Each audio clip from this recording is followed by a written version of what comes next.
Hi everyone, welcome back to Gunpla TV, sponsored by HobbyLink Japan.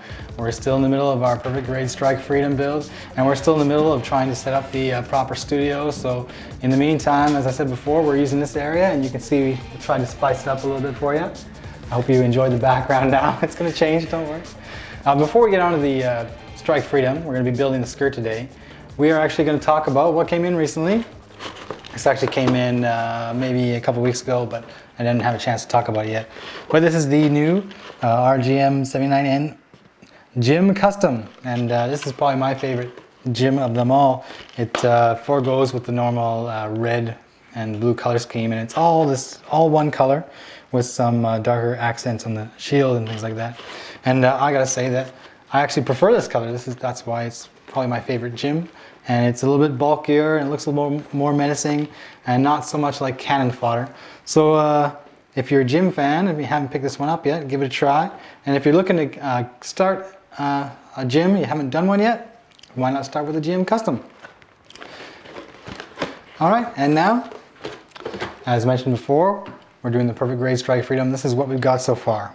On the show, we've built the foot and the leg. Today, we're going to be showing you the skirt. So I'm going to set that up and we're going to explain it to you. So today we're working on the skirt. You can see the manual indicates in the darker colors here the portion that we're going to be building. And this is relatively simple. It's like the foot, it doesn't take long. It's only this page and the following 2 pages here. So we should be done this relatively shortly, and then we'll begin seeing what this bottom half of the Strike Freedom is going to look like. So we're building the skirt, and I've actually gone ahead and I've done some sub-assemblies already. One thing I wanted to point out with the skirt is different positions you have for the hip joint. So what's going to happen is this will plug in here, but they've actually created a locking mechanism. Right here, it's at the bottom, and you push this part down and you hear this little click, and it's going to stay there. And I can unlock it, move it up, and click it again. It locks in place there, it's not going to go. This is a really good idea. And of course, the other side is the same. Lock it in there. I can even have the sides at different lengths. They can be locked in different positions depending on the pose I'm using. That's pretty cool. But we'll unlock this here and we'll fold it up here like the manual says, and then we'll lock it up. The manual says that you should have it in this position when you're building. Once that's done, I would create this other sub-assembly, and you can see that we have some motion here as this thing swings in and out like this, and in and out. And the other side, of course, does that too. With this part and this part, it actually goes together. You're going to take this part and my prepped piece here. And this is supposed to actually slide into this groove here. I don't know if I can really show it on camera here, but it's going to slide in this groove here and down, and you have this kind of motion here before you plug this top on. Top goes on this way. And here it is. This is pretty much the bulk of the skirt. You can obviously tell this is going to be a skirt. You know what it is. No mistaking that. We'll put this aside now, and we'll mention the other part here. Now the next part you're going to be working on is the skirt armor, the front and back part. Here's one front piece, here's one back piece. What they've done with this build here, you start with this basic piece, and if you look carefully here, you can see that all the little details in here is really well done. If you were to paint this or panel wash this, even get in there with a paintbrush to do the little piping and stuff like that, you can really make it look amazing. We're not going to do that on the show right now, but next up is how they have done the joints here. What you do is you take this black piece that is close to being a poly cap. This one's actually a little bit flexible, and you slide it in here make sure the grooves line up.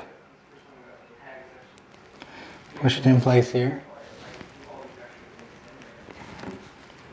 Once it lines up,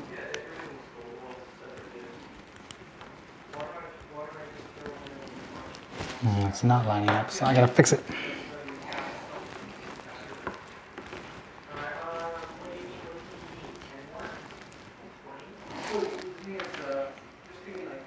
Line it up, and then we're going to take this this little piece, almost like a handle.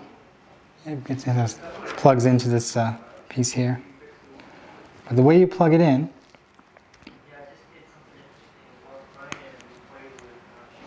is it goes towards the front here. It will actually stop. You want this motion of it towards the front, so that when you put the armor piece on, when you put the armor piece on like this, here's the matching piece on the other side. It slides in there, and this will move into the groove on the armor and stay there. And it actually will move this way as well as moving this way.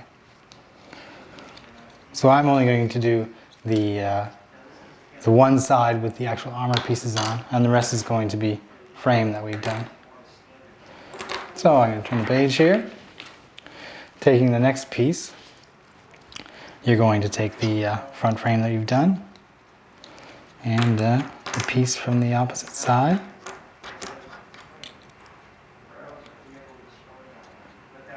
Sorry, piece from the opposite side. And then the front piece. Here's the front piece. You can see that we've got new colors coming in here. This is the first time I touched this runner to get this that one red part. Slide it into position here. As you can see, it's very much like a skirt. Looks familiar, doesn't it? And again, you would do the back. But the back actually plugs into this sliding groove piece that you've already created. So we slide this in here before putting on the big back piece.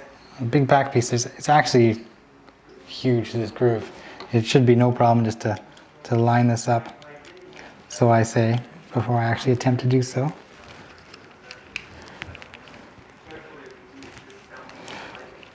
But you need to have just the right angle, because this piece is actually curved here, so if we can get the angle properly from the top, the bottom will fit in properly, just like this. Once that's done, this course is going to slide onto here, and we're looking at a skirt.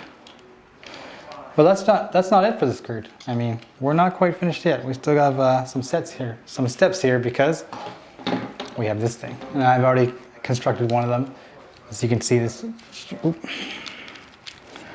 is made to slide out. It opens, and opens this way as well. It actually becomes quite long. See, we're almost not getting in the shot here. So we're going to look at how you build this as the next stage. First off, you're pretty much going to use almost this entire runner. The D1 and D2 runners. So the first step is to take off these long pieces. And this step actually reminds me of a HG somewhat, when you would be making certain parts of it. Rather than having two pieces of the same length, you have one long one and one small one. And you fit them in that way. So one piece is going to be longer and thicker, and then you have this cover almost, and it's the cover that goes on. So you have both sides here. Like this. Again, there's a lot of detail in here. You can see that if you were to take the time, such as this shaft, this piston here, you can produce quite a detailed frame. Probably more detail on the frame than there is on the armor. Then we get the eye runner. Here's the eye runner. It's the gray parts here. Now you're going to have gate marks on this, so you got to be prepared to get in there with your hobby knife and clean some things up here.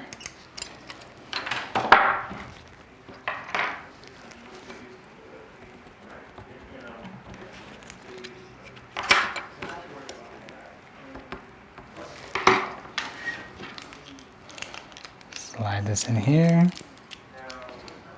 like so. Before we get on to the next set, now you're going to take the long parts here. This whole runner will, except for this piece, will be used.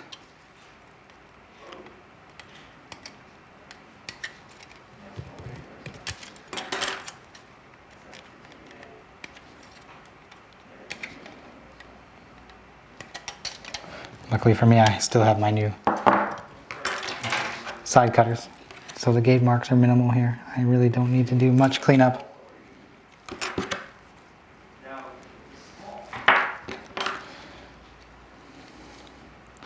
So from here, you can see that there's this hollow here, and this groove here will slide right in. This is what allows you that motion to extend.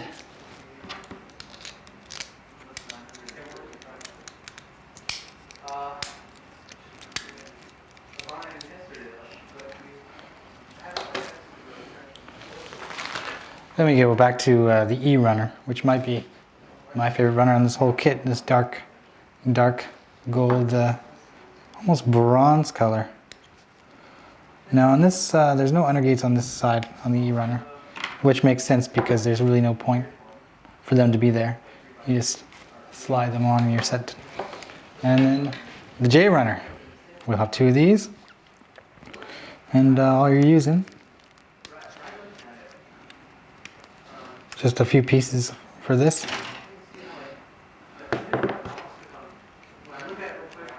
Slide them on there. This is starting to take shape here. Now we move on to the next part. The next part, I've already cut out these pieces here, and they are pretty much the same. You're going to slap these together, just like you did a couple minutes ago.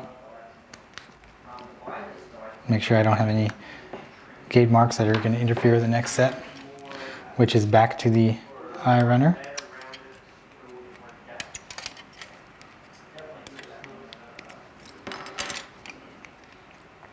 You can see there's even some detail in here. If you do a panel wash with some enamel thinner, you'll really bring out that detail quite well. No plans to do that yet on this kit, but never say never. Here's part number 2. And then back to the E runner and the J runner for the final 2 pieces here. Sorry, I misspoke. Sorry, it's the R runner, the small little piece.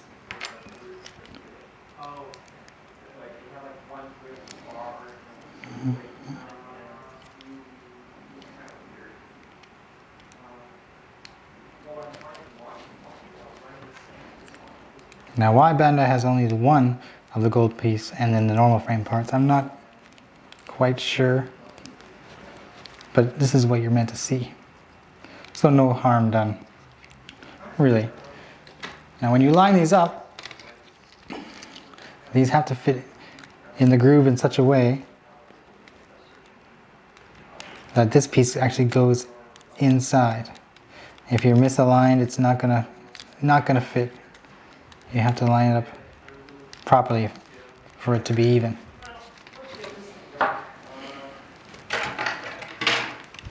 Then we get a couple of the normal frame parts.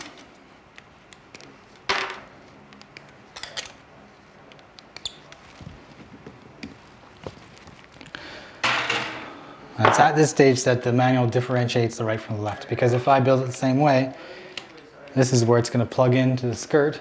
If I build it the exact same way, one's going to be backwards. So I have to make sure that I'm building it the proper way.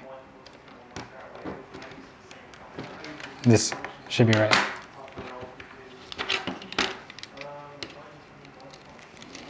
Just like that, it opens up. Once again, I should be pulling on this part, like this. These things are huge. The next step would be to actually get it on the skirt. You can see how it's going to attach onto the skirt here. But there's a couple things we need to do before we get to that point. First thing we'll need to do is get the armor pieces. These come off of the C runner, like so. But also,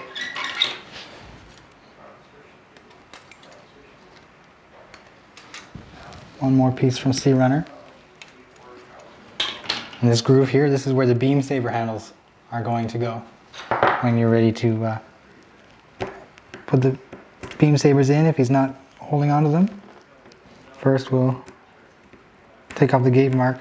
This is a not flat edge. We're working with a circle here, so you really want to take that gate mark down, otherwise you'll notice it right away. And the last piece comes back from the normal frame runner.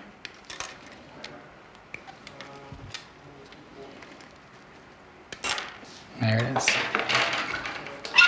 So according to the instructions, we apply this like so, so this part sticks out. Stick this on the back of it. Followed by the piece. This actually will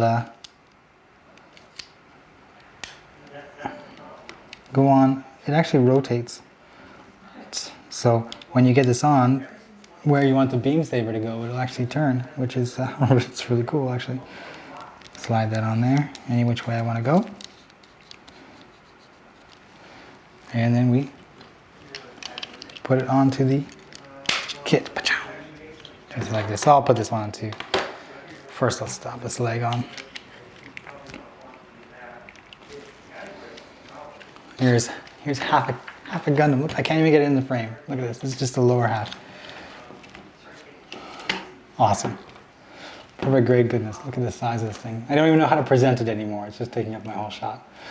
Next up, the manual says that we work on the torso. On the torso, we start getting into the pilot figures and things like that. It's not too tricky. I mean, there's no LEDs in the torso. That's just for the head.